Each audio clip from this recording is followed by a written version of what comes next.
So the way I've always approached it is just like, can I build businesses that don't really require me? Right. And that's kind of like how I look at cash flow. Yeah. So when I look at my house flipping company, where I put very little effort into, it's been a cash cow. Yeah. It's clearly defined how I see business and life. And so, like, Absolutely. to me, that's financial independence. Ryan, dude, what's up, man? What's up, man? Good to be here. Dude, it's awesome to be here. I'm so pumped about this. So, do you realize that it's been 5 years since I met you at that real estate mastermind with Brandon in Hawaii? It's kind of crazy to think about. It's been a fast 5 years. Yeah. Dude, I was thinking, like, when I met you down there, I want to say back then, that was 2019, you were just flipping houses, right? Yeah. Dude, so all this that you've done has happened since then. 5 years. Yeah. It's crazy. And, they say, like, you overestimate what you can do in a year, but underestimate what you can do in 5 years. Mm-hmm. Dude, it's been crazy to watch what you built here. It's awesome. I love it. No, it's kind of crazy too, because it was during that mastermind I was talking to investor girl Britt, and we were in a little like mastermind together because we had small groups, and she was like, "You really need to take social media seriously." Yeah. And at the time, I had like 5,000 Instagram followers, so it wasn't like nobody, but no YouTube, no TikTok, none of that stuff, and it made me like, it was kind of like the first seed of like me thinking about it. And then I had other people tell me the following months. And then, I actually hired a videographer at the end of 2019 and, just started to kind of like dabble. Yeah. And then COVID hit, and that was like the catalyst where I was like, well, I've been thinking about this thing. I'm going to just go all in. Yeah. Dude, that's awesome. Well, I want to cover a number of things with you today. The first thing I want to cover is just how you got started. People love stories. You have a great story. Mm-hmm. I want to talk about your time playing baseball. I want to talk about your couch flipping, then how you got into flipping, rental property or houses, got into the rental game. Then I want to talk about, part 2, how you built all thof businesses. Yeah. Then from there, personal finance. I want to hit on like how you're managing your money, financial independence, that kind of stuff. The fourth part of this, I want to talk about mindset and what you've learned along the way. And then last, I would love to talk to you about like what you believe your purpose is and your faith and how that's all played in here. So start us off, man. Tell us how this all got started back with the baseball. Okay. Yeah, it's funny because obviously you're hosting a podcast and I'm like, dang, dude, this dude's got it planned out. My podcast I go into, I'm like, so what's your name? And it's like, we just figured it out along the way. Yeah. But I mean, I feel like I've told my story a bunch, but I never really get deep into it anymore. But it sounds like, it's something we want to get deeper into. But I grew up playing baseball, so that's all I ever wanted to do. I could care less about real estate or business or any of this other stuff. I was always just an athlete growing up, and I was always really good at whatever I wanted to do. And so baseball was the thing for me. I just it just showed that at a young age I was good. And so throughout high school, I was on varsity as a freshman, the starting shortstop, and then, everybody's talking to you and scouts and all this stuff. You're getting college offers. And so I thought that was always going to be my path. And, college didn't change that. I went to college and I was an All-American. I got to play in the best leagues and, all these accolades. And then I get drafted by the Oakland A's and, I'm living my dream. I'm an adult now and we had just gone through the recession as well. I get drafted in 2010. So like, my family was at an all-time low. My parents lost all their businesses, lost our home, lost everything. And I'm not making any money in the minor leagues. I'm making $1,200 a month. And so it's this really weird time in life. Like I'm at the beginning of my adult life and living my dream, but like everything else around me is like chaos. And so I was just like, I got to make it. I got to make it. I got to make it. That's the only way I'm going to do anything with my life. And that's the only way I'm going to get my parents out of this situation and everything else. And so I think that honestly, that mentality is what did not allow me to get to the big leagues. I ended up playing 8 seasons professionally. I didn't get to the big leagues. My baseball career in 8 years maybe made me not even $100,000 in 8 years of working. So imagine working for a business for 8 years and you don't even make $100,000. Period. Yeah. But like part of the reason, like I said, was I would put so much pressure on myself to perform because the stakes really were so high. It was like, dude, if you don't make it, this is a cutthroat game. You could be out of it tomorrow. And by the way, dude, you have no other skills. Yeah. I didn't. And, you know, my parents would tell me that. And so it was tough, man. When you put that much pressure on yourself, you know, you have anxiety during the games. You have, you know, depression if you're playing bad. You get released. You know, I got released for the first time when I was 23 years old. And it was just like, dang, dude, is anyone else going to even sign me? You know, what's going to happen here? So I had to learn to deal with a lot of problems in my early 20s. And it wasn't until, you know, I got married. And then, by the way, getting married kind of even amplified that because I got married young. I was engaged when I got released by the Oakland A's. And it's like, man, how am I going to even provide for my wife, my soon-to-be wife? I don't have any way of making money. So, yeah, dude, it was a roller coaster playing baseball, to be honest with you. Yeah, dude, that's rough. I can only imagine. I mean, you know, in high school, I played every sport I could play. That was what my life was centered around. Yeah. And then I didn't go play ball in college. And for me, I had to relearn kind of like, okay, what am I doing next? You know, what's the next thing? Because I always loved business, loved entrepreneurship. But I imagine for you, you're there playing baseball. This is your dream. You probably had your sights set on the majors, right? Yep. And you're just struggling to get to that next level. You talked about, you know, some of the reasons you were struggling, and then you get cut and you're married and newlywed. And like, you know, for a man, you're like wanting to be proud of providing for your wife and your family. And you've got this big dream that you have.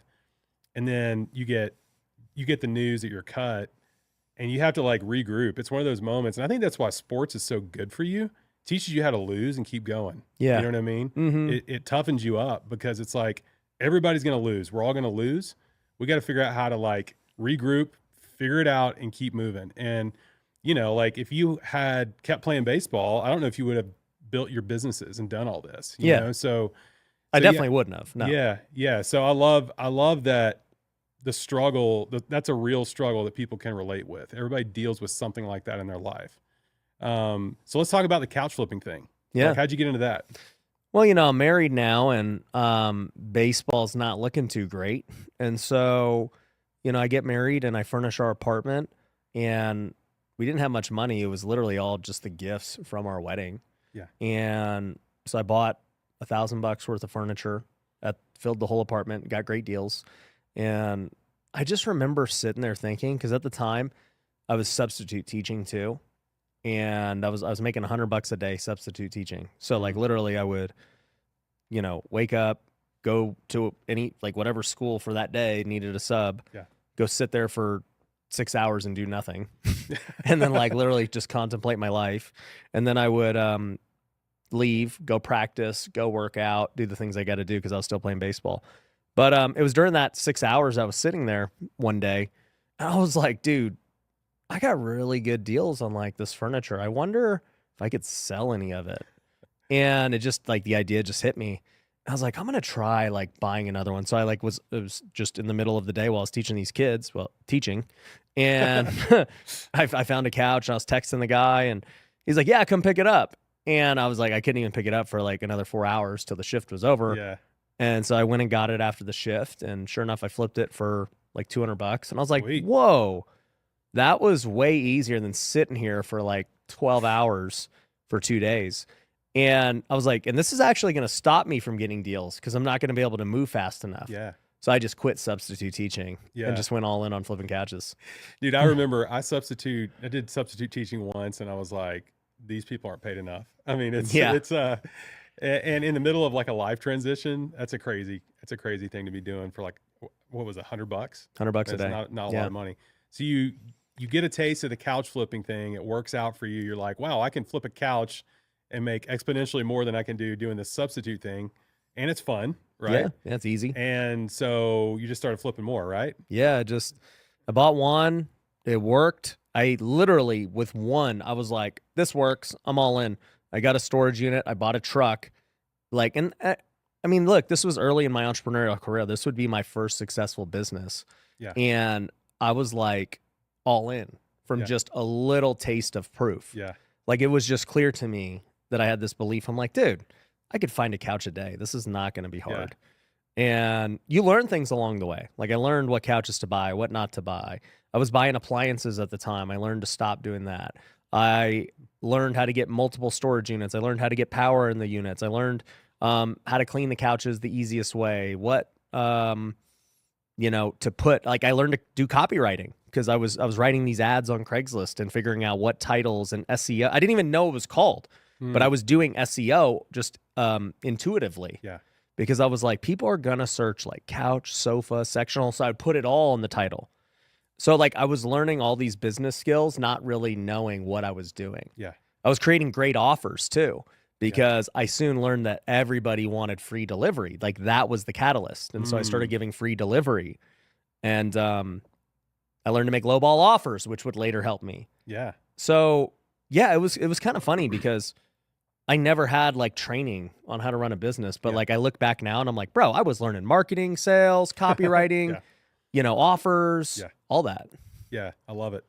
Yeah, when you get out there and you're in the grind, building your own business, you learn that stuff. You don't have a head of marketing, head of sales. It's like you are all those things. Yeah.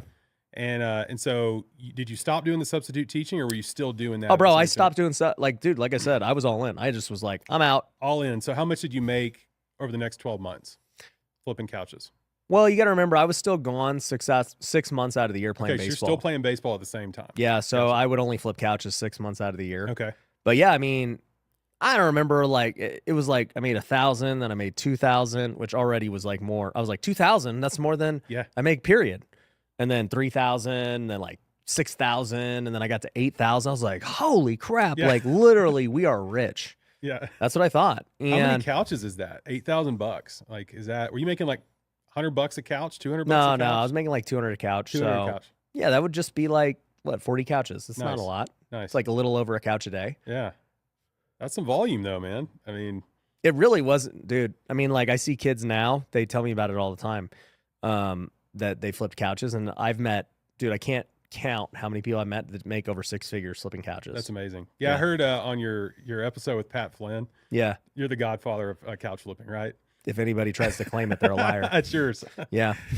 If you're going to own something, there are worse things. Yeah. So you got the bug, you started flipping couch, you started making some good money. Then you moved over to real estate, started flipping houses, right? That was the next thing. Yeah. Let's talk about that. What was that transition? Yeah. So, I mean, I started flipping couches in 2013. I got married at the end of 2013. And then 2014, I'm just flipping couches. Then we go on our 1 year anniversary. So October of 2014, I'm on our 1 year anniversary. And I'm praying. I'm like, God, we're in New Orleans. And I'm like, God, what do you want me to do with my life? Like, I've been flipping couches for a year now, and this is great. Like I found a way to provide. I know that this will always be around. So like I could, if that's what it's going to be, I could do this forever and like, we'll be fine. Yeah. We were super frugal. We never like thought we were going to be rich other than baseball. So I was just like, but this is just like not, I know I'm not going to just do this forever. And so I was praying, and then, I've only had a few times where I could clearly like hear God speaking to me, and this was one of them. And like, I just heard real estate, and that was it. And, part of the story is I had gotten my real estate license 5 years prior. Yeah. And I had tried being a realtor, and I did it for a couple of years and failed. I didn't even make 6 figures as a realtor. It just was like, I hated it. And so I quit. I literally quit being a realtor to flip couches. And I was really good at flipping couches, and I liked that way more. Yeah. So when I heard the word real estate, I was like, man, I ain't like, why? Yeah. And then I saw a TV commercial in the hotel, or I should say motel, really. And I saw this TV commercial, and it was like, learn how to flip houses with no money and no credit and no anything. And I was like, well, I fit all 3 of those. That sounds great. But my head was telling me like, nah, dude, it's a scam. Like, that's too good to be true. And at the time, right, there's no like YouTube and TikTok and Instagram and all these things where the information's so freely available. Like, if I talk to most people, they'd be like, yeah, I've heard of wholesaling. Like, I get it. It wasn't like that 10 10 plus years ago. So I Google it, and then I find this website called Bigger Pockets, and I start going in their forums, and I see people talking about this wholesaling thing. Yeah. I see them talking about hard money loans, and then I see that this guy, Brandon Turner, wrote a book on how to buy real estate with no and low money down. And I was like, maybe there's actually truth to this. Mm-hmm. And so I bought the book. I literally read it in a day on the vacation. I was like, holy crap, like, I get it. Like, there's private money, there's hard money. And I'm like, I know how to find deals. I always have. Even when I was a realtor, I knew how to find deals. I've always been a hustler. Yeah. But I just didn't have money. And so that was literally the one piece I was missing. And so I told my wife on the 1 year, I was like, we're going to flip houses. And she was like, all right, whatever. And I was like, but, here's the thing. We're going to have to, get some credit because I don't know any other people with money. So we're going to get credit. We're going to apply for cards. We got current cards. We're going to apply for limit increases. Yeah. And we're going to just get as much credit as we can. And so I got $50K of credit and ended up maxing them all out and bought my first deal a few months later. Yeah, I've done the same thing. Like, I remember using credit cards to buy and flip properties, and you got to do what you got to do. Some people that aren't good at balancing that kind of thing would get themselves in trouble. Yeah. But you got to know yourself, right? But those people are going to get in trouble regardless. Exactly. It doesn't have to be credit. Yeah, exactly. If they got cash, they're going to get themselves in trouble. They're going to get themselves in trouble no matter what. Yeah. So you figured out what you had to do to start getting the flips done. Yeah. And yeah, I was the same way. Like, when I started off on this journey, it's like Bigger Pockets was like a breath of fresh air. It's like, here's what I need. Here's all these resources on how to do all these things that I'm interested in doing. And it helped build my business so much and got me motivated. And I heard you say this the other day on one of your episodes, and I'm the same way. Like, I spent so much time in the car listening to Brandon Turner on Bigger Pockets that when I was actually on Bigger Pockets, it was like a huge deal to me. Yeah. Because it was a big deal because Bigger Pockets had such an instrumental impact in my journey as a real estate investor and to building wealth and becoming financially independent. Yeah. And so you got the flipping game going. How much did you scale this and over what time period? Like, how many flips were you doing? Yeah. In 2015, that first year I bought 5 homes. The second year I bought 20. The third year I bought 50. Now, granted, those first 3 years I was still playing baseball. Oh, wow. So people don't know that. For most people, like, I did basically my first 80 flips playing baseball. Yeah. That's and crazy. So when people ask, they're like, dude, like, I can't delegate. I can't hire. Like, how do you do it? And I'm like, I literally had no choice. It was either build a business the way, bad business owners build, which is try to do everything yourself. Mm. And if I did that, I would have had to quit baseball, which I wasn't willing to do. Because I don't want to say I've never chased money, but money's never been like this thing that I valued so much. Yeah. Like, I was completely fine, clearly making $1,200 a month for 8 years to pursue a dream. I don't know anyone else who can make that claim. I've yet to find it in any form of, doesn't even have to be baseball, but like, I've yet to find one person who told me they chased a dream for no money for 8 years. Yeah. You might find it with like artists and musicians and other things. Yeah. But I've yet to find any entrepreneurs. So if any are out there, let me know, but I haven't seen them. So for me, I never cared about the money that much. Like, I was content with what we had. And, I had this choice. It was like, all right, you're going to quit baseball and just strictly do house flipping. Or you'll figure out a way to do both. And I was like, I'll do both. Even if the house flipping thing is only a couple a year, like, I would rather do a couple a year and play baseball versus like try and build this thing up. So, and I was also very aware that baseball had a lifespan. Right. So I was going to be in business no matter what for the rest of my life at some point. Yeah. So I did both. And then, 2017, I got released, and it was actually a relief at that point because I was in my 8th season and I was literally having my worst season. And I was just like so stressed. Yeah. I was making more money than I ever had. And I was stressed because it was like, I'm playing baseball. Clearly, at this point in baseball, I'm just playing for fun. Yeah. Like, I knew where my future was going to be. I had like 20 house flips going. Yeah. And I'm in another state. Yeah. trying to like compete. Yeah. And so I'm in the dugout, I'm in the clubhouse, like typing offers and talking and negotiating. I'm listing properties and different things. So like, eventually they released me because I wasn't, what I had told myself that season was I'm going to just keep playing and then I'm done after the season. But then when they released me, I was like, all right, cool. And then, I didn't quit. I was like, never going to quit. Yeah. And so, I ended up coming home. This is in like August of 2017. And it's funny because I come home and I'm driving home from Fargo, North Dakota to Las Vegas. So this is a 24-hour drive. Yeah, that's Bro, I've driven from Vegas to New Jersey. I can't tell you how many bus rides and things I've done in the minor leagues. Because like even to this day, like I still fly Southwest and everything, and I think it's great. And people are like, dude, you ain't gonna get a jet? You gonna do like why not do first class? I'm like, I honestly don't care. Yeah. Like I've slept on so many buses my whole life that everything is good. I love it. So anyways, but my wife does care. She didn't have to do that. So when I travel with my wife, it's a little different. She's like, we're going to get first class. And I'm like, I know. But if I'm traveling with just me, I'm like, I'll freaking fly. I do not care.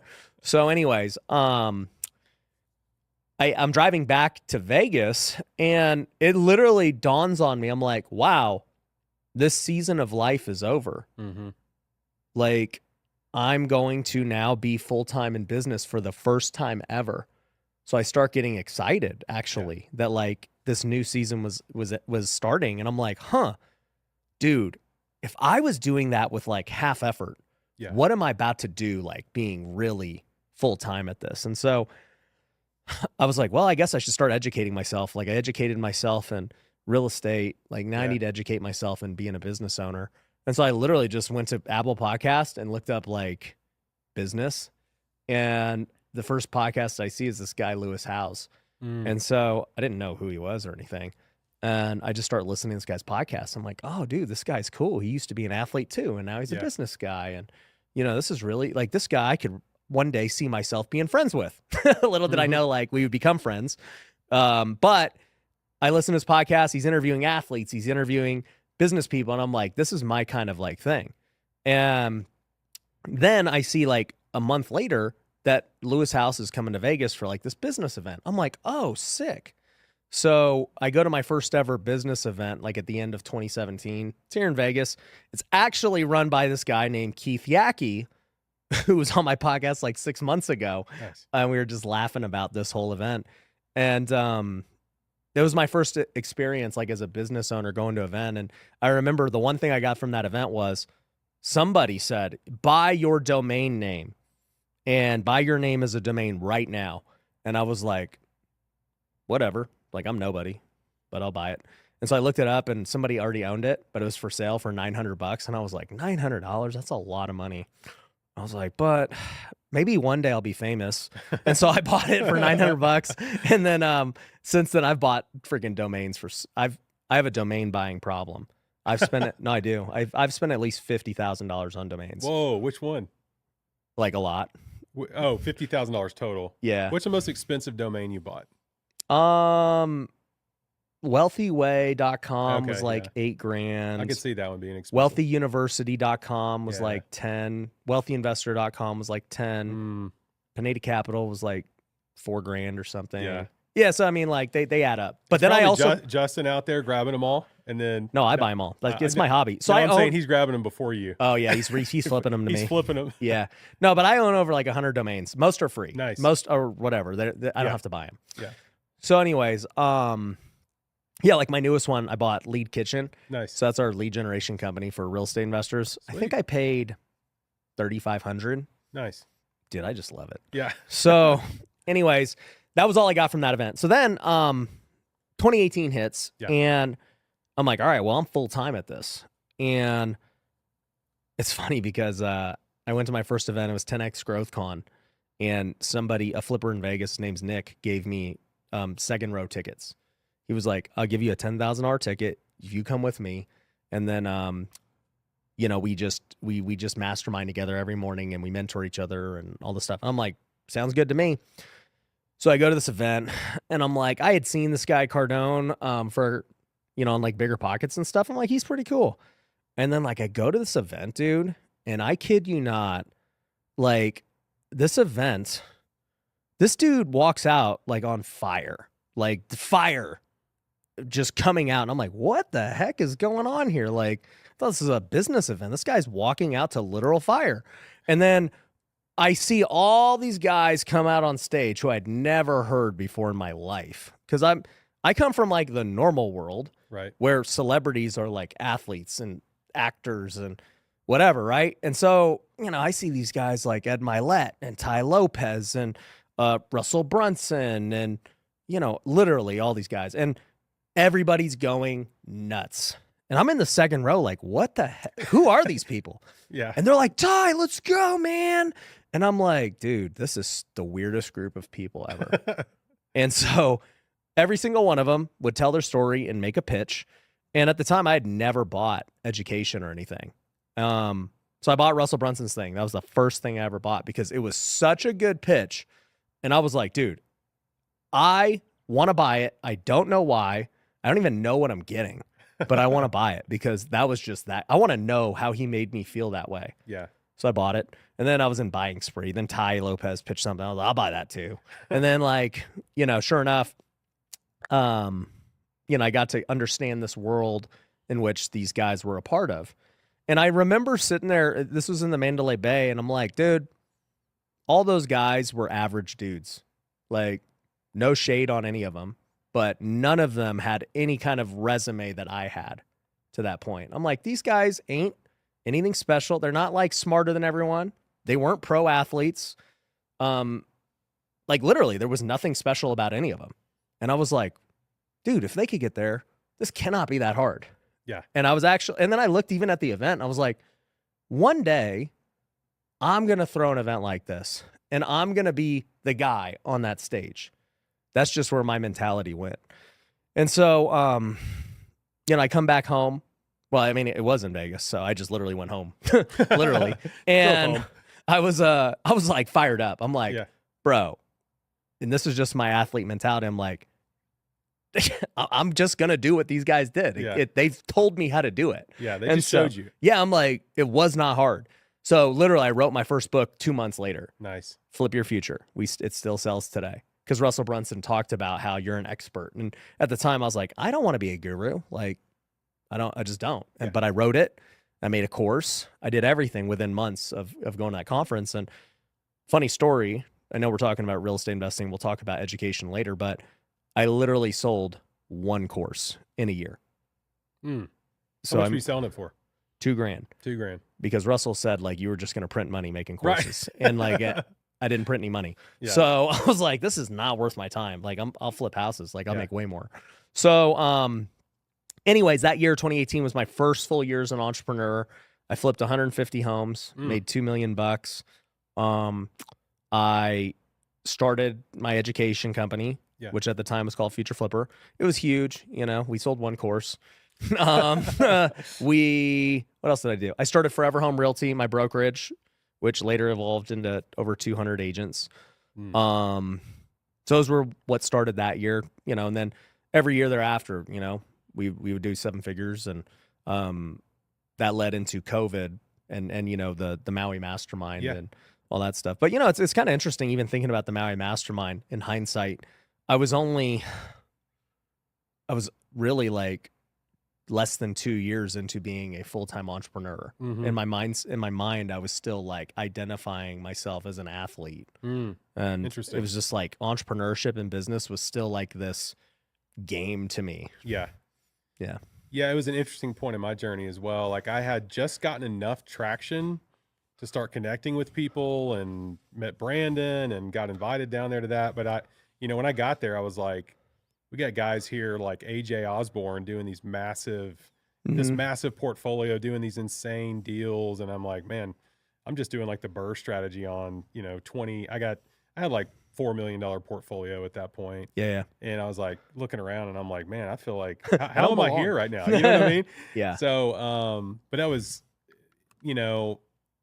Benjamin Lundquist, I follow him and have done some, he does coaching for me, but he always says that, when you find yourself somewhere, don't doubt yourself because God has opened that door for you, And I think about your baseball kind of taking a turn that maybe you probably prayed a lot about baseball and baseball working out. Hey, God bless this. Yep. I thought I was going to be Tebow. Yeah. Yeah. You're like, I want to be in the majors one day, you know, doing, you know, making a living at this. And God took you a different direction. Yeah. You know, and look where it is now. I mean, I would have never imagined. Yeah. And, you know, I'm imagining back when you're, you know, you've got your flips going on.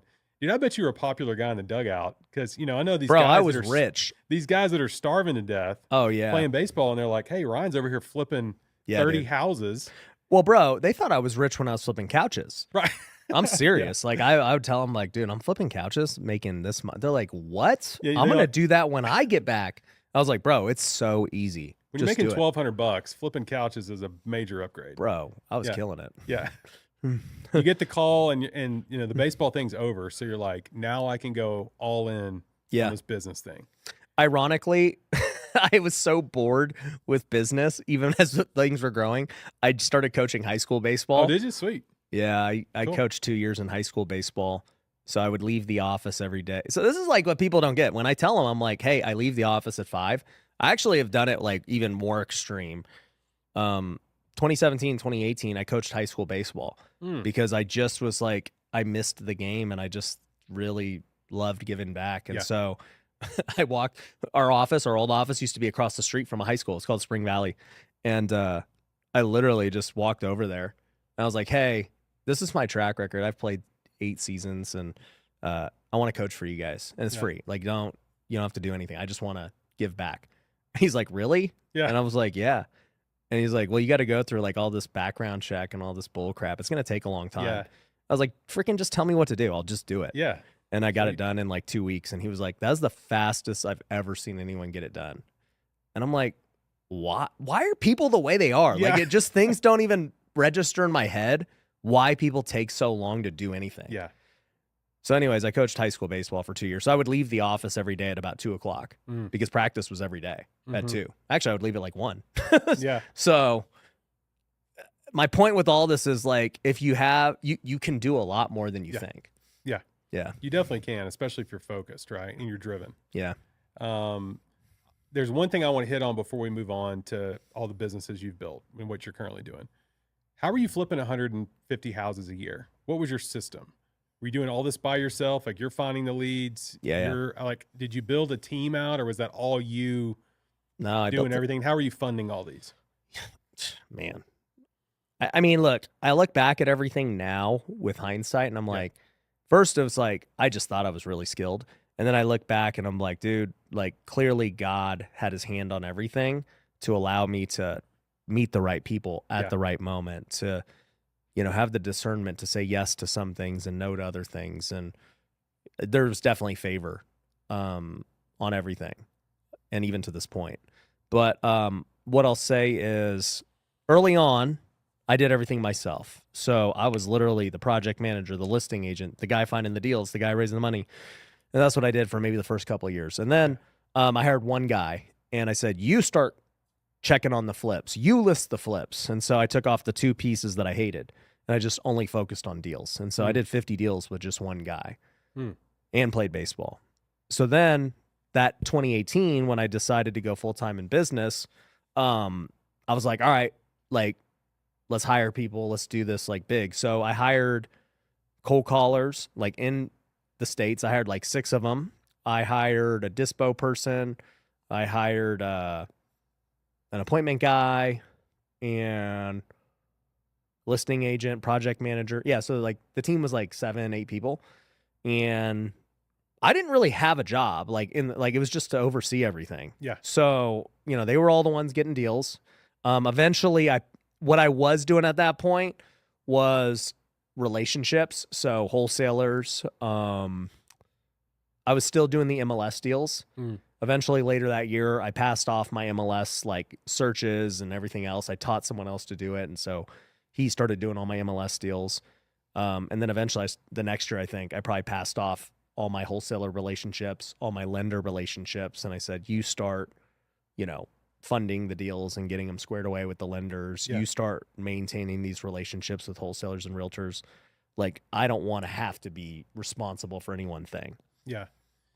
So was this team you built, were they all contractors, or did you have anybody on salary, or how did you structure that with them? I mean, we did everything the wrong way. I mean, they were employees for sure, but they were 1099 and 1099. Gotcha. Yeah. I figured that seems like the way I would set it up if I were in that situation. So yeah, I mean, look, people could hear that now and be like, oh, it's like, bro, you just do business and you figure it out later. Yeah. You do what you got to do. Yeah. And you figure it out. They're like, did you set up an LLC for your couch flipping? Did you like do this? I'm like, no, it was all cash money. Like, what do you freaking, it's Craigslist. Right. Yeah. Like, you're out in the trenches. You're just trying to get stuff done. Right. Yeah. People overthink little crap. Yeah. So now let's transition. So we heard about the baseball, the house flipping, the couch flipping. Now you're at a point where 150 flips a year. Yeah. Let's talk about these businesses you've built and how you scale these businesses and structure these businesses. Tell us about your businesses right now. Well, since that point, I've had a lot of businesses I've started, some that I've sold, some that I've shut down, some that freaking went sideways. So, for me, like I now with hindsight, like I just look back at it and I'm like, wow, I've really only been an entrepreneur for like a full-time one for like still 5-6 years. It's like not even that long. And I'm like, it's interesting that I was willing to try basically everything. Yeah. Because that's just kind of who I am. Yeah. It's like, who tries flipping couches when it's not a thing? Who tries to go play baseball and flip? Like, only a maniac is willing to try all these things. And that's exactly what I did. And so I'm glad I did. Even though you got to deal with the failures and different things of ones, that leads to figuring out the successes. Sure. And, I've realized too, these venture capital companies, there's a reason that they invest in like 100 businesses because they know that only a few of them actually are going to work out. Yeah. And they're going to pay off big. Yeah. And I learned that from baseball too. It's like fail 7 out of 10 times, you win big. Yeah. You make 99 cold calls and, it takes 99% of them saying no to, get one. So I understand like you have to just get at bats. You literally do. Yeah. And so I've never been afraid to take at bats and just launch and just figure it out along the way. And then if you got something, great. If you don't, man, like it's all good. Like live with it, live with the consequences, it's all good. So yeah, as it stands today, I really have, let's just call it 4 core things going on. Even though I've had much more in the past. The 4 core ones would be I still flip in wholesale. So we do that at a high level. Still 100 plus deals a year. I think we'll probably do 200 plus this year. So we got that. That's my longest tenured business. I can't believe I'm entering year 10 of that business, which is crazy. That's crazy. And it's just been doing it every year ever since. And I don't put a lot of effort into it. We got the education business. So, we throw our events, we got our coaching programs, we got our communities, we got lots of stuff going on in the education business. Then I have, and I guess with the real estate, I'm counting like the rentals and fund and Airbnb and all that, like just real estate investing as a whole as one. Then you have education as a whole, because we have social media education, we have real estate education. Like if I was to part them all out, I mean, there's a lot more, but let's just say there's the education bucket. Then you have, the media side of things, which I would say is its own thing. So, the Ryan Pineda brand. And so obviously we put a lot of time into that and the podcast and all that. And then the 4th business would be this new one with Lead Kitchen. So that's the newest. We started it, officially launched to the public 2 weeks ago. And I'm more excited about that business than any of them because I think it's going to easily be the biggest. I think it's going to be my first real big sellable business. So I'm excited about that, and because of just like it's led from all of these skills over the last decade, allowing me to do it. So those are the businesses, and then on the nonprofit side, which we could talk about like in the 5th section for purpose, we have Wealthy Kingdom, which I'm super excited about. Yeah, that's awesome. So that's a lot. Yeah, that's a lot of businesses to be operating. I mean, I have 3 businesses, and it's a lot. Yeah, and you've got a lot more going on. That you obviously have a big team working here with you. How did you approach building your team to build these businesses? I know you talked about, when you flipped 150 houses, you started forming a team there. Yeah. And you were working on the business, not in the business, right? Yeah. Yeah. So how did you structure all this, and how are you not pulled 1,000 different ways and not able to get anything done, basically? I mean, there's a lot that allows it to happen. Okay, so if I was to start from step one always begins with you yourself as this person who's making this new commitment to hiring people. You got to understand that trust is involved. You got to understand that they're going to fail. They're going to mess up. They're not going to do it as good as you. And just know that going in, right? It's like in baseball. I know I'm not going to get a hit every time. I accept that. It's just part of the process. Where I think most business owners fail is they don't accept that. Yeah. They let this dude screws up one time and it's just like the end of the world. You know, like our media team, we just had a meeting right before this podcast, and for 45 minutes, I basically gave them the business. I'm like, guys, this was screwed up. This was screwed up. This was screwed up. This was screwed up. And this doesn't happen often, but like I'd seen it in the last week, just like too much crap falling through the cracks. And I'm like, explain to me what you think your minimum standard is for what you should be doing. And he didn't know. And I'm like, that's the problem. And so that's just part of it. Being a business owner is knowing that people are going to screw up, and you got to have grace to correct them and help them and get that squared away. And, you know, even with that, right, you got to constantly remind people that they're going to like get them back on track. Yeah. Because, you know, inevitably they're going to fix everything I just told them. But inevitably something's going to happen again where things might get a little too comfortable or something will happen. It's like, guys, we got to be reminded again. So anyways, mindset's got to be correct on hiring. Second thing would be, all right, you know, this is a whole process in itself. Building core values, company culture, your hiring process. Do you use, you know, personality tests? Do you use skills assessments? Where are you sourcing your talent from, right? You know, people who say they can't find good deals are the same people who say they can't find good talent. It's all just based on marketing. You know, if I have a great brand, I can attract better talent, point blank.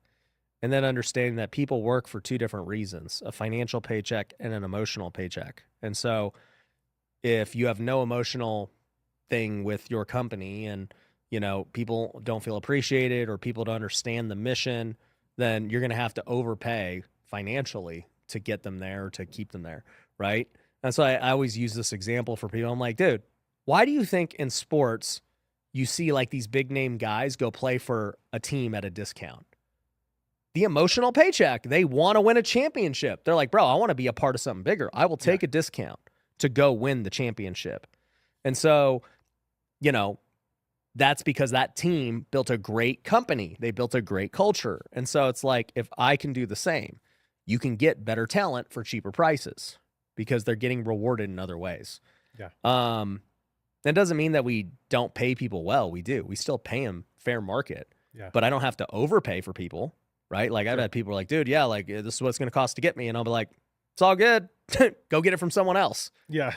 Because I just have a bigger pool of talent I can pull from. Like I will get somebody who will do it, you know, just as good as you for half the price, whatever the case is, right? So anyways, you know, those things come into play. And then obviously, like I was just talking about before, continuing to hold them accountable, continuing to develop them, right? Like I really 1000% believe that we do a great job developing talent. And so like most of the things that I've learned have literally come from the sports world. You know, I just watched the most successful organizations. Being an employee of the organization, I got to see, man, this organization has great facilities. They treat their players good. They have great coaches. They have great staff. They give them all the resources to keep developing and growing. They're fair. If somebody's performing good, they're going to reward them and move them up a level. And then, you know, you have bad organizations where that's not the case. They treat them like crap. They have no resources, you know, and you just see it in baseball and sports overall. It's like, dude, there are teams that are just always good at developing talent. They identify good talent in the draft. They're good at developing that talent. They're good at keeping that talent. And, you know, it's just like, dude, business is the exact same way. Yeah. Yeah. That's such a good analogy with this, you know, and I know you played for the A's. Did you ever run across Billy Bean? Yeah. Did you? Yeah. That's awesome. Moneyball is one of my favorite movies. And I have a friend that I played ball with in high school, Josh Willingham. Yeah. And he ended up playing for the A's. But I saw him last week. I think he was there when I was there. Yeah. Was he? Awesome. Yeah. I was wondering if y'all were there at the same time, but he spent a while in the minors. Oh, He yeah. was in the He was minors a for late bloomer. while. Yeah. And then he got up to He was at the Marlins. Yeah, yep. He was with the Marlins and the Nationals and ended up with the Royals playing the World Series some, but won a Silver Slugger. Yeah. But yeah, I was asking him about Billy Bean, and he said Billy Bean was exactly like the movie represented, but he was like great at spotting value. Yeah. You know? And yeah, I love that. I think that's so cool. Yeah, Well- like, so I'll be honest with you. Like, right now, the A's are probably like bottom barrel. Nobody wants to play for the A's. Right. It just is what it is. Like, you know that you're going to get traded. Yeah. They have literally the worst stadium in sports. They have no attendance.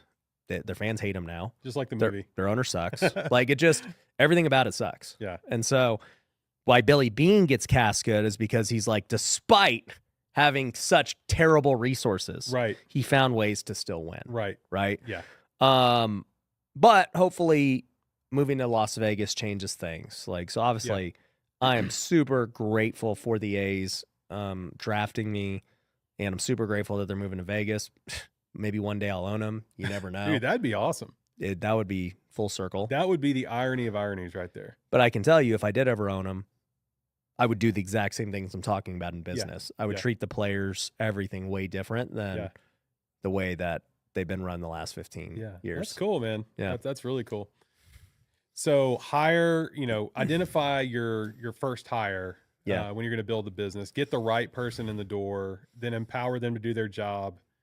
Don't have unrealistic expectations of them, right? Know that they're going to screw stuff up. Yeah. Like you're saying, you can't think they're going to be perfect. They're not going to bat 1,000, right? And then if you get the right person in and you give them the tools they need to build the business, then they can go and do that, and you can go focus your attention on something else, and then continue to train, improve the processes. With the analogy of the sports thing, it's like, we're just going to try to surround ourselves with the best talent we can with what we have, get better, take as many swings as we can, get our batting average up, and score some runs that way. Yeah. So, if you don't mind me asking, what is the yearly revenue of all of it? Dude, I haven't even looked. Or what would you guess it is? Well, last year's a tough year, man. Last year was my worst year ever financially. Just because, 23 with the real estate industry, I had all these flips going in 22 that didn't sell at the end of 22, and then rates rose. I mean, I had like 50 flips when things switched. Yeah. When they raised rates and everything else, and then 22 hits, and you bring all these properties over to 23, and then all of a sudden prices have dropped. Yeah. And dude, I had to lose a few million on just bad deals. Thankfully, the other businesses had income coming in. Yeah. Thankfully, we were wholesaling to offset losses. Sold off some rentals, other things. Yeah. So, yeah, I don't even really know. Honestly, it was like such a rough year that I'm like, I'm just like freaking, my mindset's already gone from it. But yeah, I would say this year we'll probably end up somewhere around maybe 15 to 20 million in revenue. That's great across the businesses. And it's up and down. The Fed intentionally squashed the real estate market. Yeah. So those of us who work predominantly in real estate, we're going to feel the pain from it. Yeah. So if you got 150 flips going and rates go through the roof, and they freeze the housing market, that's going to hurt, and you're going to lose some money there, but you got to be in the game to win the game, right? So if you're not in the game, you're not going to experience those time periods where it gets tougher. You're also not going to get the upside to it that we got in like 2021 when everything was going insane. Yeah. So awesome. Well, okay, so we've talked about how you got started, talked about building your businesses. Now let's talk about financial independence and your personal finance the way you handle the personal finance side of all this with your own wealth. How long did it take you from starting in real estate and flipping couches, whatever you want your start point to be, to reach financial independence? Financial independence is an interesting thing. I mean, I don't think I'm financially independent. Like, I think I have to work the rest of my life. Gotcha. I think that the idea of retirement, first and foremost, is not biblical. I think that people just have this idea that, like, oh, when I hit my financial freedom number, then I can do whatever I want and chill and whatever. It's like, at no point in the Bible is that ever like a thing. Like, nobody is ever encouraged to not work. Yeah. Also, too, nobody's encouraged to do nothing. Sure. And I mean, just for me, it's like, I need to make as much money as humanly possible to fund all the other stuff I want to do. Like, personally, my life's fine. Like, I've had everything I've ever wanted, even when I was flipping couches. Like, I would have considered myself, if we're going off that term, like financially independent, like I'm just fine. Yeah. And, I think a lot of people look at financial independence, and maybe this is the way you're asking too, is like, do you have enough passive income to, cover your lifestyle? Is that the way you're asking it? Yeah. So the way I'm approaching it, and I totally agree, like I don't plan to ever retire like some people think of it. Yeah. Because I enjoy working. Yeah. Financial independence to me is enough income coming in from your investments to cover over your monthly expenses. Yeah. So even with that, right? Once again, I always say this, but I'm like, dude, rental properties don't freaking like do anything. Rental properties definitely ain't covering my expenses. Right. Because, dude, my expenses are a lot. I mean, my expenses, I've cut them down when times got tougher, but I mean, they were anywhere from 50 to 100K a month. Yeah. And, dude, to have cash flow of 100K a month from rental property specifically, bro, I don't even know how much real estate you'd have to own to truly cash flow that. Sure. 100%. Sure. I mean, you'd probably need, I don't know, $50 million of like 100% owned real estate and like whatever, right? Yeah. So the way I've always approached it is just like, can I build businesses that don't really require me? Right. And that's kind of like how I look at cash flow. Yeah. So when I look at my house flipping company, where I put very little effort into, and historically, besides 2023, it's been a cash cow. Yeah. Like, absolutely. to me, that's financial independence. I totally agree. Yeah. That would count in my book. Okay. That's a business. Yeah. Kicking off cash where you're not spending all your time doing it. Yeah. So yeah, in that front, I mean, I felt like, I mean, in 2018, I wasn't like super involved with it. Yeah. And it was putting out good money. Yeah. More than enough to live on. And you started at what year? 2015. So 3 years. Yeah. Yeah. That's pretty fast. And that's the benefit of owning a business, right? When you build a business, you get that cash flow. And that's kind of my point that I harp on a lot in my videos, because people might think I'm anti-rentals. Yeah. I mean, like, we manage over 600 rentals, so I'm not anti-rental. Right. I'm anti-thinking that rentals are going to make you financially free. Like, in most cases, they're not. And they might make you there in freaking 20 years. Because it's just like, dude, for one, there's just no cash flow today, period, on like normal long-term rentals. So if I go buy a house in Vegas, it's like, it ain't cash flowing. So now what, right? Okay, if you go to the Midwest and you go get some houses that make you $300 a month, like, cool. You need 50 of them. Yeah. At least for like a normal person. If you want to be a baller, you need 200 of them. And so it's like, who's getting, like, first off, somebody who's trying to get financial independence already doesn't make a lot of money in most cases. They're just like already thinking, okay, I'm getting closer. It's like, bro, you need so much active income to even buy enough assets. So even now, I've thought about this too. And I'm like, all right, what would be like the true financial freedom thing? In my mind, it would be, okay, because like my businesses can go sideways or bad or good, like depending on the market, right? Yeah, so sure. like, to me, and then like the stock market could do that too if you have like a bunch of cash in stocks, right? So I'm like, okay, the only true like safest thing is you can go get like 5% on your money right now, Sure. like in money markets and things. And so let's just say you had something else and actively investing it. So it's like 7%. Mm-hmm. So it's like, all right, what would I need? I would need like, let's just say 15, 20 million cash sitting at 5% to kick off, $1 million a year to like really do that. To really cover all the expenses. Yeah, but then if you have a 10 million cash, 20 million cash, you're like it's not sitting there. Yeah. Because we all know we can make more than 5%. Right. So we're going to go actively put in. So then you're back in the same boat of just like actively doing crap. Yeah. Yeah. Yeah. Interesting. So that's my point. Is like the Robert Kiyosaki and even the Bigger Pockets idea that we grew up with of like rental properties equals financial independence, in my mind, is just not true for 99% of people. Building a business can get you there far quicker, far faster, and make you far more money. And by the way, maybe not a wholesaling business, but other businesses are worth way more than the rental portfolio would be worth.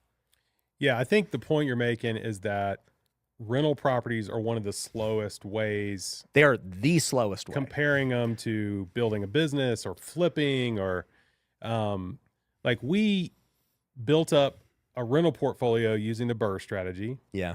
And the thing that made my family financially independent was the millions in equity that we gained, that when we sold that portfolio, moved that all into these vacation rental cabins. Yeah. The cash on cash return went through the roof and we unlocked all that equity. Yeah. How long did it take? That took about 5 years total. And then during the 5 years of building it, would you say that you were living large? Oh, no. It was a total grind. Exactly. Absolutely. Yeah. It was a total grind. But 5 years is pretty fast. No, it is. My point is, like, when people buy, like you did it like the best possible way you could, right? And the point that you're making is something that I want to point out what I'm saying as well. The single families weren't making us enough to be even close to financially independent. Yeah. We just had barely. I felt like a lot of months it was just breaking even because of all the repairs constantly. Most times you're gonna lose. Yeah. And then the months where it wasn't, we had a few $1,000s. It's like, well, we've got, between $2 and $4 million of equity, and this is making like $50,000 a year profit. Yeah, the cash on cash was terrible. Yeah. The return on equity was terrible. Right. We had gotten all our cash out because of the BRRRR strategy, but the return on equity was bad. When we sold that, moved into vacation rentals, the cash on cash went way up. That made us financially independent. But we had to take that next step before that worked. But if we had just held the single family rentals, I wouldn't be nearly where I am right now with my own wealth creation process. So, but even with like my point too, what'd you do for the 5 years? How'd you actually make money then? Well, I was doing appraisal, I was doing brokerage and flipping houses as well. Okay. So like business. Yeah, exactly. Totally. So that's the point, right? Totally. Like people just need to understand you will not just buy rentals and be rich. No, I think to supercharge the whole thing, you have to get your income up while you're buying your assets, right? There's no rich person who does not have high income. Right. And getting your income, and that's the thing that if you gloss over that, it's going to take you a long time to build wealth. Yeah. Because if you don't have any money to invest, it's you don't have that dry powder. They'll say, but Josiah, dude, I thought I could buy houses with no money. I could just take people's mortgages. I could just do I could borrow private money and do it's like, bro, whatever. Yeah, it's like you and I have both bought houses without our own money, but we also know you got to have reserves, right? You got to have reserves, and you kind of like have to live. Right. Yeah, you have to live and all that other stuff. So, what about your personal wealth? Your personal, like the cash you have all these businesses, you have real estate. Mm-hmm. Where do you invest? Do you have stocks? You like stocks? You have crypto, Bitcoin? Like what's your you're making such a, I have no idea what kind of cash on cash return or IRR you get on your own investments in your business. It's got to be high because you're growing fast. Yeah. But what do you think of diversification? Like, do you put your money in the markets? Well, I think it's important to understand the different stages because, for example, I have a friend who's worth 100 million. Mm-hmm. Like he's exited for 100, and he puts his money, 100 million cash, with a fund manager, and it spits off 8% a year, $8 million. Yeah. So it's like that's actually the best move for him. Like, what's the point? Yeah, Like he doesn't need to do anything else. Right. Like, does he need to go freaking build a business or go invest in real estate? Like, sure he could, but Yeah. why? Yeah. So anyways, I think it's important to know where each person's at in each stage. So I'll just walk you through the stages of how they've developed. So when I first started, right, you start with no money. And so the number one thing you can invest in is you. So Agreed. and I just tell people this all the time. I'm like, I don't care if you buy my stuff or not. You have to learn skills. Yeah. If you don't learn skills, who cares? Because they're like, freaking man, I got a couple $1,000. I'm gonna invest in this mutual fund, or I'm thinking about buying my first rental maybe. And they spend all this time on trying to get 12% or 15%. I'm like, bro, what's 15% of $2,000? Right. It's $300. You're broke. Who cares? Yeah. Put the $2,000 into you. You should dump every dollar you have into you. Because if I teach you how to flip houses, right? Somebody teaches you how to go build a business, or somebody teaches you how to create content that makes you money. That $2,000 you spend into you turns into $20,000, $50,000. Like, what's the return on you? Right. It's crazy. Yeah. So anyone listening to this in your early stages, you're like, but then I don't have money. Dude, if you learn the skills, you learn how to make money.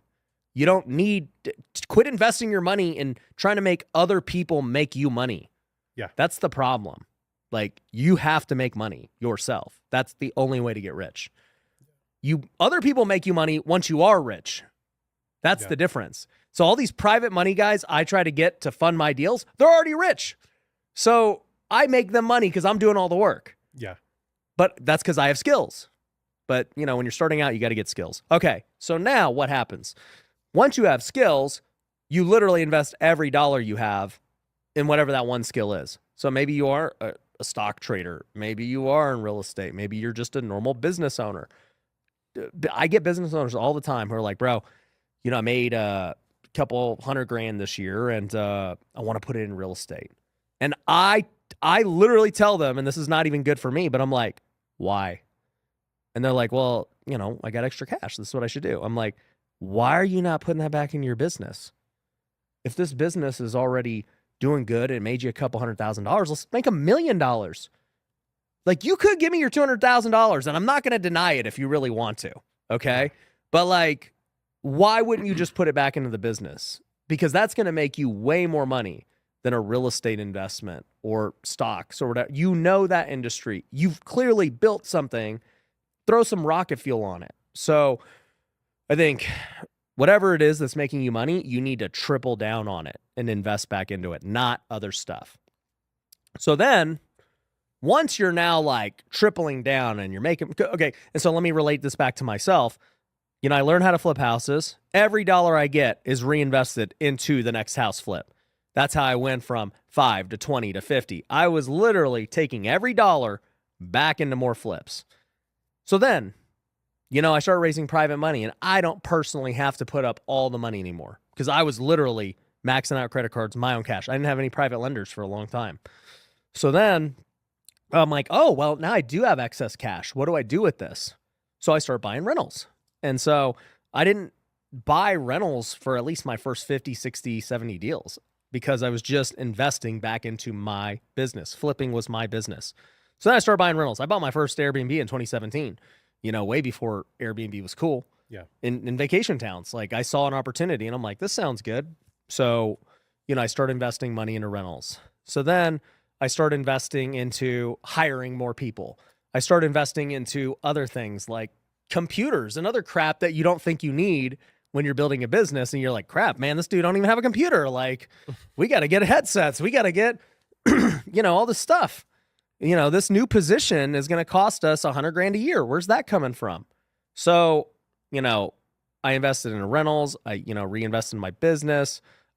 Then this social media thing came along and I'm like, well, dude, I need to invest into my brand. This is a whole new thing. So now it's like, I got this big budget for production that I never had that before. Mm-hmm. And by the way, my brand ain't going to bring any money in today, when you're first starting. Sure. So I just knew that I was going to invest into myself again, essentially. And I wasn't expecting a return for a long time, but I just knew it was smart long-term. And so part of that was building out sets, buying equipment, like so much went into that. Yeah. So, I invested it, let's just say other business opportunities and other ways to grow. And then, let's see what happened. Then I've invested in other things. You asked about crypto. So I've invested millions into crypto before. Currently, I'm not in crypto at all. I do believe though that Bitcoin and everything else are going to be, really high within the next 12 months. It's just personally, I got other opportunities and things that are more important. So, if you were to ask me, hey, Ryan, what, do you invest in today? Well, one, it's actually not rentals right now because they don't pencil. Like, you just look at it and I'm like, so what rentals am I supposed to buy again? Yeah. Like they're not penciling. Right. The other part was too, in 2023, because I had to take losses, I didn't need to go buy rentals to like offset my income. Right. So it's like, all right, well, the rates suck right now. Rentals suck right now. Why am I buying rentals again? Right. Yeah. Yeah. And so the same thing is true in 24. It's like, it's still just not like this thing I'm focused on. Yeah. But in 21, 22, even 20, I was buying a lot of rentals. And it was cool because even when 23 happened, guess what? I had all these rentals that had appreciated millions and millions of dollars. And so I've been selling some of them off and like that helped offset the losses. Yeah. So, and that was a good time to offset loss because then I'm not paying a gain Exactly. on, recapturing depreciation Yep. and all these other things. So strategically, it was smart to sell off. But anyways, as it stands today in 2024, what am I investing in? Really, I'm investing in getting my cash reserves back up. I believe that, cash reserves are what got me through the storm. Yeah. I had a lot of cash reserves and I had way more, just like I didn't expect the economy to do what it did. Right. And it's like, I'm lucky I did. And so now I'm like, well, if we're bigger now, the next storm will inevitably be bigger. Yes. If and when it happens. So I'm like really more so focused on having a good cash reserve. And smart. I think a lot of people don't think about that because they're always like, oh, what's my cash making me today? Yeah. And I'm like, well, what helps me sleep at night? Yeah. you know? No, there's a value to the peace that, not having certain stressors in your life will bring. And cash reserves help you sleep at night. Oh yeah. Cash is king. Like when you don't have enough cash reserves, that's how you get put out of the game completely. And to your point, it's like, I could have all the assets in the world, but Right. if I run out of cash, I'm toast. yeah. And, when they jacked interest rates up so fast, it puts a squeeze on all the people running all these real estate businesses. Oh, bro, because- so many people got wiped out. Oh yeah. And, from flipping houses to loan officers to, Realtors, commercial, everybody. appraisers, whoever it is, like transaction volume's gone down. Some values have compressed in certain asset classes, like office is a bloodbath. Yeah. Right. And so and then, a lot of these commercial assets are coming up for renewal and it's like, they're about to go from 4.5% to 7.5%. Yeah. And they're already barely making money. Yeah. Insurance premiums went through the roof in Yeah. commercial. Yeah. And then they're getting, they're getting capital calls to do their refinance. They don't have the money. Yep. So, this is why, looking at your cash on cash return isn't always the only thing to look at. Yeah. Right. It's, how's my business going to survive? How am I going to sleep at night? Yeah. How am I going to make it through? Yeah. So, And like I said, I've always been transparent with everything I've done. It's like, even as much success we had, and you can see that, like, obviously we still got people, we're still doing Yeah. fine.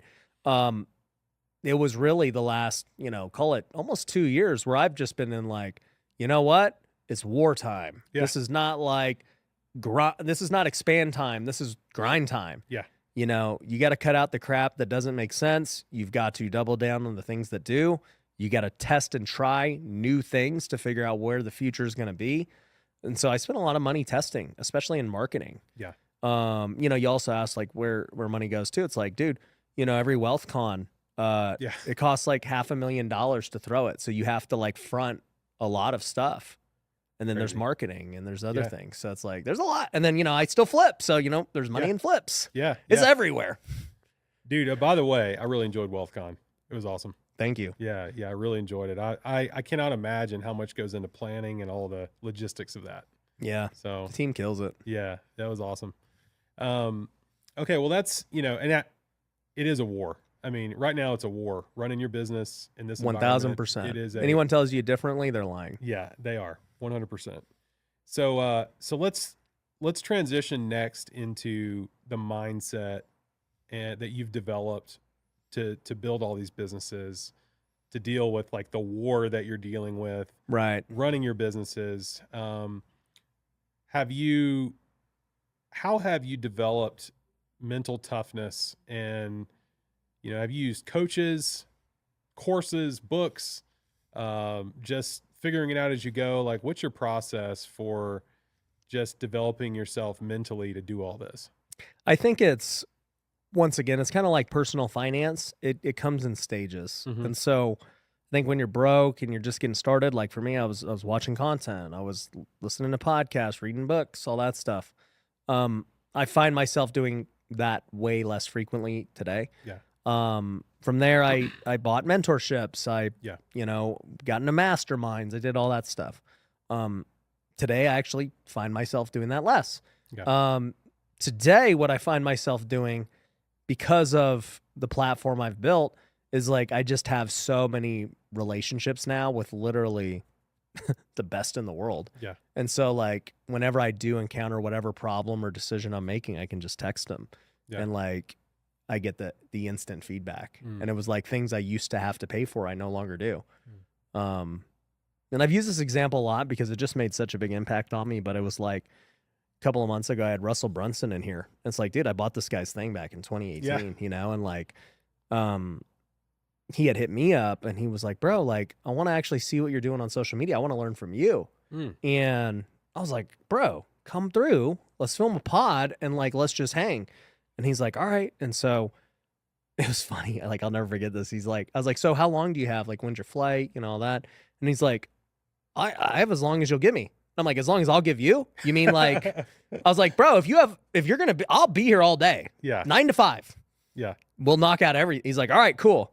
And so it's like, I laugh at it because that's literally what it is now with everything, I could hit Cardone up. I could hit his team. I could hit Andy Elliott or Jeremy Minor or any of these sales guys. If I have a sales problem, I can hit up any digital marketer. I could hit up athlete. Like it's just crazy to me. Yeah.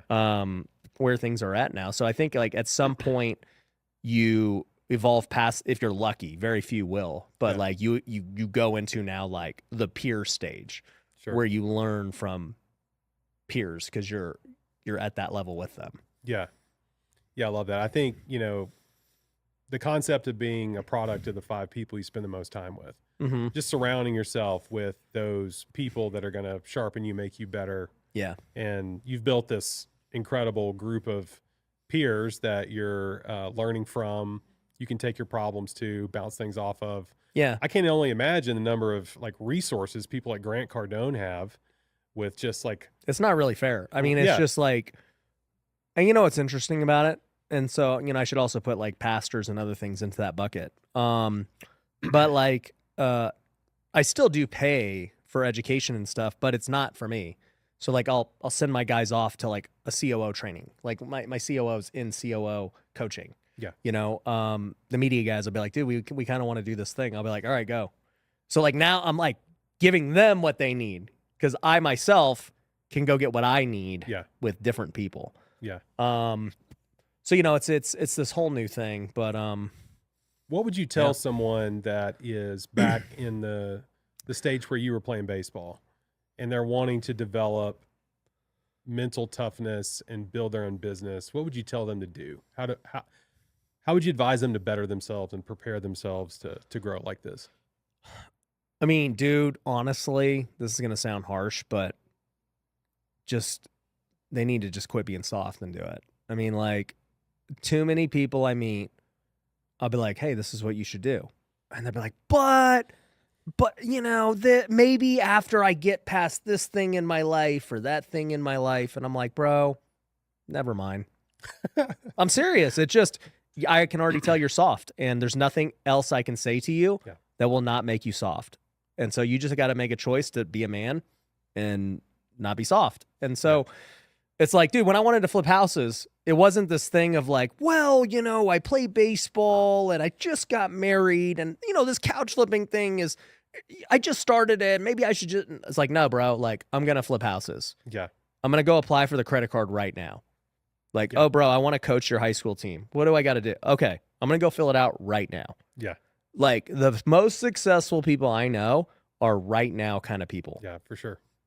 And does that get you into trouble sometimes? Sure.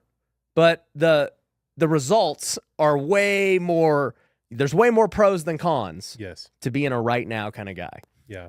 I couldn't agree more. It's start messy, you know, put your minimum viable product out there. Yeah, dude. Get feedback, iterate, put it back out there. Bro. If you wait until it's But what perfect, about you're my never- logo? Yeah. What do you think of my website? I'm like, Yeah. oh my gosh. Yeah. Let me just tell you how I started Lead Kitchen, okay? So this is me being an all-in guy. Tell us what Lead Kitchen is first. Okay. Well, yeah, I'll just start from the beginning, and Yeah. then it'll make sense how Yeah, it got okay. there. So the last 10 years, I've been flipping houses, and I've done every marketing you can imagine. I've spent millions and millions on all forms of marketing. Well, I just noticed that everything's getting freaking really expensive. Yeah. I'm like, TV's expensive, PPC's expensive. Cold calling is getting harder and harder because whatever, not the FTC, one of these freaking things, right? Mm-hmm. And I'm just like, where's this all go? You know, where do you get a return if all of them are becoming For sure. more expensive and more competitive? And it just occurred to me, I was like, dude, social media. Like, everybody is on social media. Sellers are on social media. Mm-hmm. And I have yet to hear many people ever having success on like Facebook ads or anything for sellers. They're always like, it sucks. And then I thought about it and I was like, well, yeah, that's because everyone sucks. No, like how many people are actually good at social media? Right. Right? There's only a few real estate investors. You'd be like, yeah, they're really good on social media. Yeah. And it makes sense because social media actually requires skill. PPC requires no skill. Freaking cold calling requires no skill. It's effort. It's not skill. Mm-hmm. Right? Now, closing is a skill, but like the terms of getting a lead, cold calling is just volume. How many dials can you freaking make and do it, right? TV commercials. I never changed my commercial in 4 years. We just let it run and we get leads. That's crazy when you think about it, because in the social media world, if I don't make content today and I don't make content for a week or a month, I'm irrelevant. Right.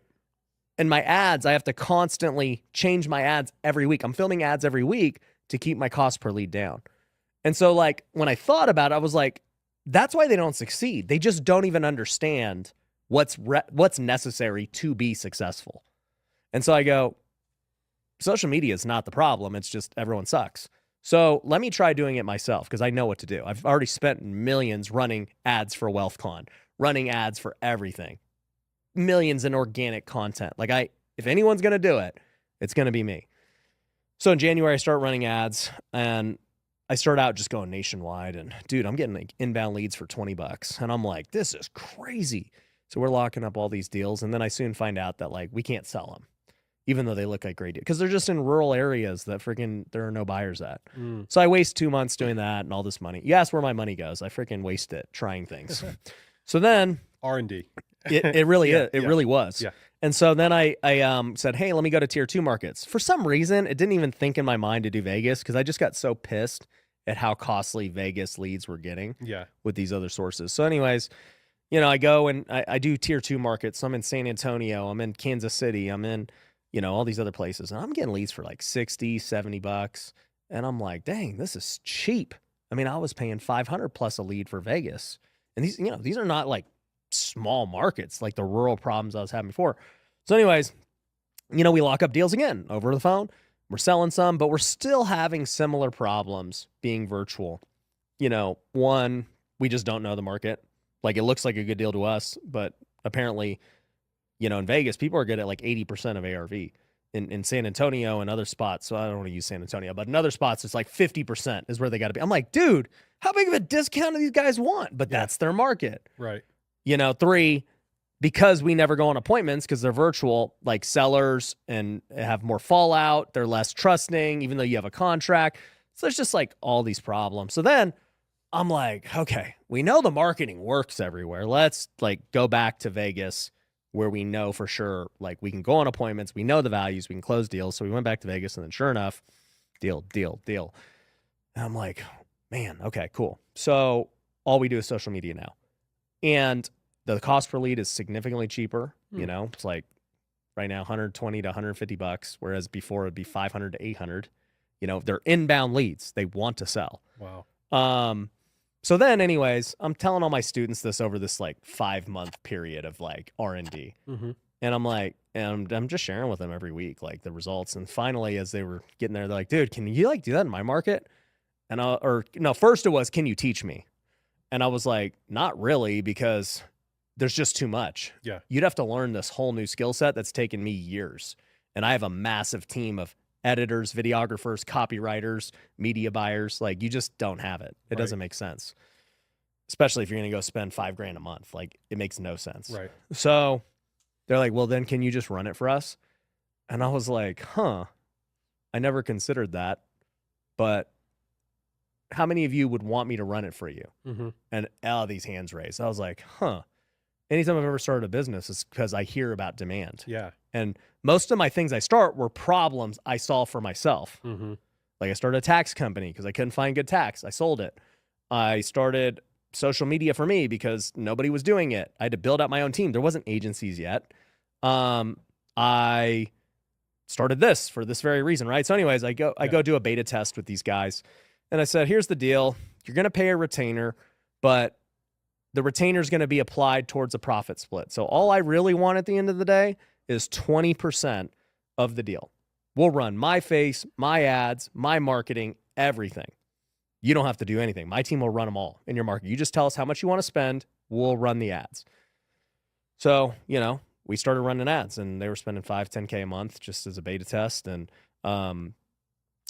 dude, it was the same result. Like, the leads, the cost, everything was cheap. They're locking up deals. They're like, this is great. And I was like, all right, we're going to launch it. So I came up with the branding, all the crap that goes into building the business. And then sure enough, we launched it and we signed a bunch of clients, and now we're running ads and we're signing more clients. And, I really am excited about that business because one, it fills a massive need. People need leads. They always will need leads. That's never going away. Two, we're in an arena that nobody has figured out, specifically social media marketing. There are lots of direct mail companies. There's lots of PPC companies. Nobody has figured out social media marketing, and nobody has more credibility than me in that space. So it's like this massive opportunity of a new lead source for people. Three, it's freaking easy. Like when you look at TV and other stuff, it's like you got to go film a TV commercial. It takes like a month to get going because they got to go buy the ads, weeks in advance and all this crap. Bro, if we wanted to start in the Smokies, tomorrow we'll be in the Smokies. My ad will be there tomorrow in the Smokies, and you'll have leads. Like nothing is as instantaneous as this. And then, 4 is just like when you look at for myself, building for an exit, it's like, oh, bro, like there's recurring revenue. They pay a monthly retainer. Now, if they do deals, that retainer gets applied towards the profit split. So really, they don't. The retainer is only there for people who don't do deals, and it's like to protect us. And I'm like, bro, I could get hundreds of clients. Like, that's not going to be hard. And I think it will be our biggest business. And I think it took 10 years in the making to figure it out. Yeah. But the point with that, because you said the word MVP, and I was talking about just getting started and doing it. I started this journey last year when I built out my own marketing department because I got tired of agencies. I started running all my own ads for everything. Then that led me to getting frustrated with rising ad costs for the house flipping side. And so I start running them for myself, and I go through all this R&D and this trial and error and perfecting all these things. And then finally, we test it on, we don't even have a website or anything. It was like, all right, guys, you want to do it? All right, freaking, it doesn't have a name. Yeah. It's just like, I'm going to take 20% of whatever deals we help you get. And then we do it. And sure enough, then they get results, and it's like, dang, we got something here. All right, like, let's formalize this. And so it was a 6-month in the making thing, but it took me saying yes back there without not really knowing what was going to happen. Yeah. So creative, man. And as far as the 20%, is that based off of a flip profit or what's that based off of? Yeah, flip or wholesale profit. Flip Yeah, or if somebody wholesale? wants to keep a Gotcha. rental, we just do like what the fair market wholesale would have been. Gotcha. Like, so if you kept Yeah. it as a rent, you just wholesale it to yourself. Give me an example of the average student or client that's putting 5K into marketing in this. How many deals are they getting? It's literally impossible to say. Yeah. I mean, for one, we don't have enough data, Right. right? I mean, we've only been doing it for at max 3 months for other Gotcha. people. Okay. And we know that with marketing, you need a 3 to 6 month cycle to really get Yeah. data. So I don't want to say anything on that front. Yeah, sure. The other thing is every market's different. So like, dude, we had one guy in St. Louis. His name's Eunice. He got 8 deals in his first month. It was crazy. I'm not saying anyone's gonna get 8 deals. I was like, what the heck? And he's like, he's 22. I'm like, That's this crazy. kid is a killer. Now he's in our program, so like he's Yeah. smart and he's in it. But I was like, you got 8 deals? And he was like, yeah. And I was like, dude, that's crazy. But his deal size is smaller. Yeah, He's in sure. St. Louis. Yeah. But if my other guy in California gets 1 or 2, he could beat more. Yeah. Right. So like Sure. every market's going to be different. Yeah. His leads are going to cost less than the guy in California's leads are going to cost. Right. So there's lots of variables. Yeah. And really, let me just preface this. If anybody wants to do it, one thing I'll say is you better be good at sales, because my number one pet peeve with people, especially with lead generation companies, is they're like, the leads suck. This is everybody. I don't care where the lead comes from. And the truth of the matter is, most people just suck, not leads. Now, there are lead companies that suck, and don't get me wrong, but in most cases, they have a sales problem. Yeah. And I uncovered that during our beta, even with good people, because now since I'm going off of a 20% split, I'm like, hey, you got all these leads. Why haven't you got a contract yet? And then you uncover they're not hitting their leads enough. They're not going on appointments. There are people, they're literally saying, yes, I want to sell my house, but I want market value. And they say that's a bad lead. Yeah. And I'm like, bro, anyone who wants to sell their house, I don't care what they say they want. That is a very qualified lead. Yeah. You need to go to their house and go find a solution. Yeah. And dude, I can't tell you how many houses and appointments we've gone on where like want market value. You get there, they take a low offer because the house sucks. Yeah. Right. I can't tell you how many people we end up doing a novation with, or how many we just get the listing. And it's like, that's money. Okay, look, you truly do want market value. Like, let's list it. All good. We'll go make 10K, 20K. Yeah. And so I think in most cases people have a sales problem. Yeah. Yeah. Everybody wants a shortcut, right? If they don't get the shortcut, a lot of people, like the majority of people, don't want to put in the work to get the result that they want. Yeah. I mean, I cannot tell you how many people that have come to me for coaching or consulting, and I work with them one-on-one, come up with a plan, and then they don't do anything. Right.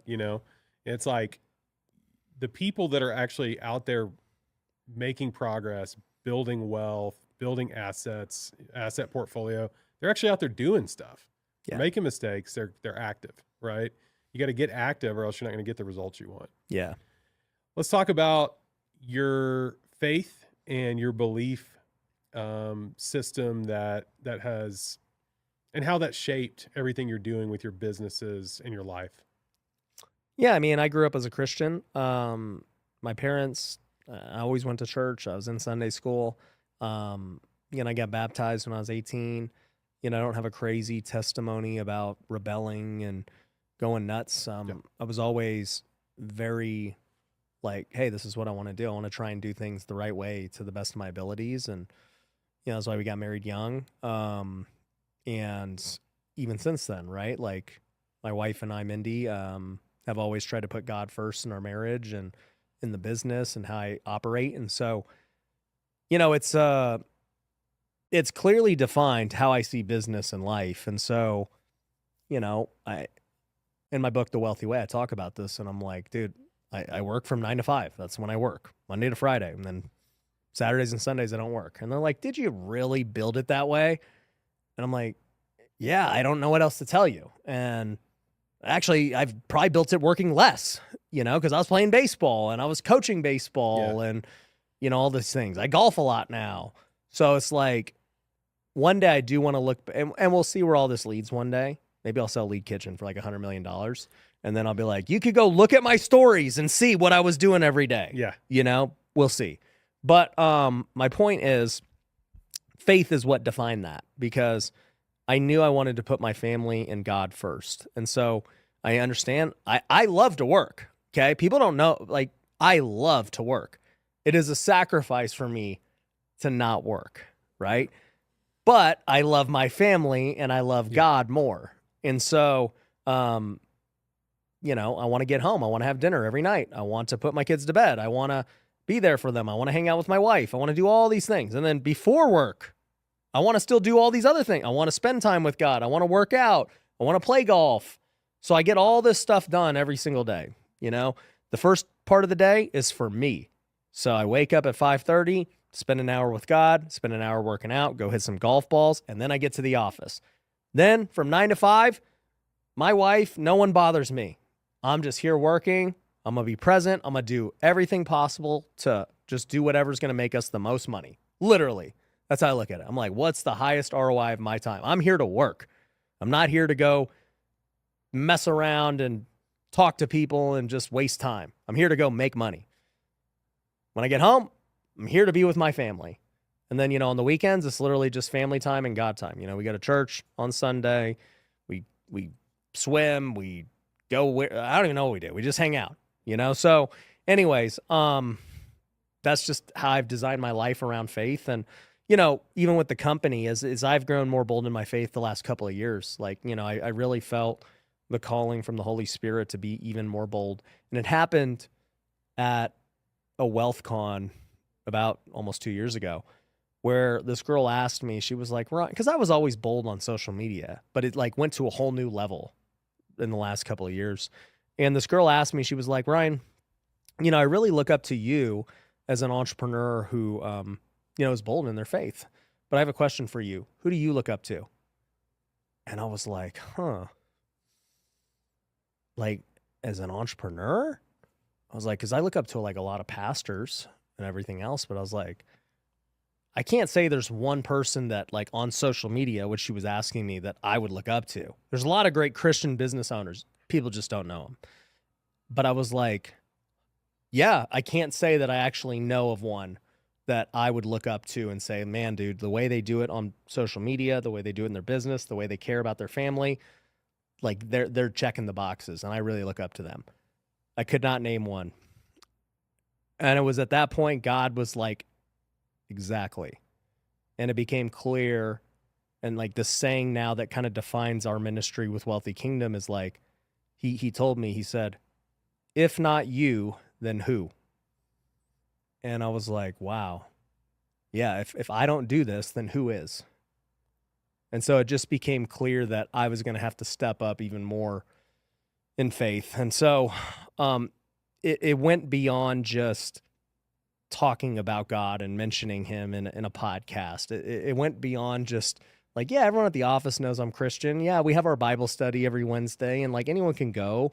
It was like, what does the next level look like? And like essentially God was telling me, when are you going to build something where I'm not just like a part of it, but solely for me? And that was what changed. And I was like, wow, it's not enough to just incorporate him into, like, that's stage one. Like if you're a business owner listening to this and you're not bold about your faith yet, you're not incorporating him into your business and your family, cool. Like do that first. But stage two was like, man, what are you going to build for me specifically? And that's when I was like, wow, I got to build this thing. I didn't know what it was going to be. And, inevitably it became what is our now nonprofit with Wealthy Kingdom. And we launched Bible studies worldwide. So we have over 50 now, Bible studies in offices and homes, and I want to have over 1,000. We just held the Kingdom Summit last week, almost 1,000 people there, and an unreal experience. 100 people gave their life to Christ, and just countless stories over the last year of people doing this. And like I've even seen in my own company's transformation, people getting baptized, just the culture shifting dramatically. And even after the summit last weekend, I was just like, man, what's next? Because this is just the beginning. Yeah, God will make the impossible possible. Like there is nothing impossible with God. Like he can use whomever he wants for whatever he wants. Like I think about Moses when he called Moses to lead the people out of Israel, out of Egypt, the Israelites. Yeah. And Moses said, I'm not able, I'm not a good enough speaker. God's like, it's not about you. Yeah. It's not about you, And making money's great and all, but we all know we don't take any of that with us, right? It's about what God wants us to do with our lives, And you said early on in this conversation, you felt like God put it on your heart to go into real estate. I didn't want to know. Yeah, I didn't want to do social media either. I'm following God's prompting on my heart doing this media stuff. Like sometimes I don't want to do it either, but having conversations like this fills me up. I love it. And just watching what God's doing through you in your business, like keep going. You got great things ahead of you. Thank you. Yeah. And, all those people giving their life to Jesus, man, that's amazing. It's amazing. And I was actually talking to Sean Kennel at their recent event. We had a worship time at his event, and I think it was like four more people gave their life to Jesus, and I was like, man, this whole thing's worth it. Yeah, it's all worth it. I mean, if nothing else, like you changed 4 people's lives. Yeah, and so when you're purpose driven, it puts a different set of it gives you different eyes for what's going on. So. Anyway, man, this has been awesome. Yeah. This has been great. I really appreciate your time so much, you sharing about your life, your businesses. It's been awesome watching this all evolve. It's been 5 years and all this stuff. I mean, from you flipping some houses to like building all these businesses, like what's going to happen in the next 5 to 10 years? It's going to be crazy. I have no idea. We'll find out. All right, man. Well, I appreciate it. And until next time, it's been fun. Thanks, man.